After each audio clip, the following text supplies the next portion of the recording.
بسم اللہ الرحمن الرحیم۔ نبی علیہ الصلوۃ والسلام کی پیاری بیٹی حضرت فاطمہ الزہرا رضی اللہ تعالی عنہ، آپ نے ایک مرتبہ نبی علیہ الصلوۃ والسلام کی خدمت کے اندر عرض کی کہ گھر کا کام زیادہ ہوتا ہے اور میں یہ اکیلا نہیں کر سکتی، لہٰذا آپ ایسا کریں کہ کوئی ایک غلام مجھے دے دیں۔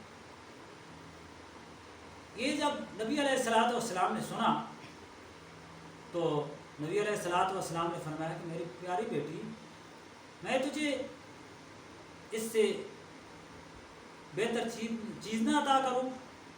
حضرت فاطمہ الزہرا رضی اللہ تعالی عنہا نے عرض کی،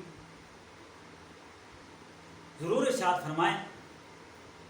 تو آپ نے فرمایا کہ میری بیٹی، ہر نماز کے بعد 33 دفعہ سبحان اللہ، یعنی پہلے ہم نے کیا کرنا ہے؟ سبحان اللہ، نبی علیہ الصلوۃ والسلام کے فرمان کے مطابق کہ 33 دفعہ سبحان اللہ اور 33 دفعہ الحمدللہ اور 34 دفعہ یہ اللہ اکبر پڑھ لیا کروں۔ تو میں تمام حضرات کی خدمت کے اندر یہ عرض کروں گا کہ یہ وظیفہ یہ ضرور پڑھیں۔ یہ حضور علیہ الصلوۃ والسلام نے اپنی پیاری بیٹی کو بتایا تھا۔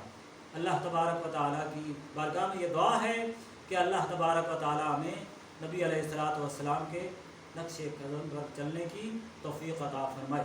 اس ویڈیو کو زیادہ سے زیادہ شیئر کریں اور اس کو لائک بھی کریں۔ اگر آپ نے ابھی تک یہ چینل سبسکرائب نہیں کیا تو ضرور اس کو سبسکرائب کریں۔ اللہ تبارک و تعالیٰ آپ کی مدد فرمائے۔ اللہ تبارک و تعالیٰ ہم سب کا حامی و ناصر ہو۔ صرف آپ کی دعاؤں کا طالب اور خادم القرآن قاری اکرام الحق، وما علینا الا البلاغ۔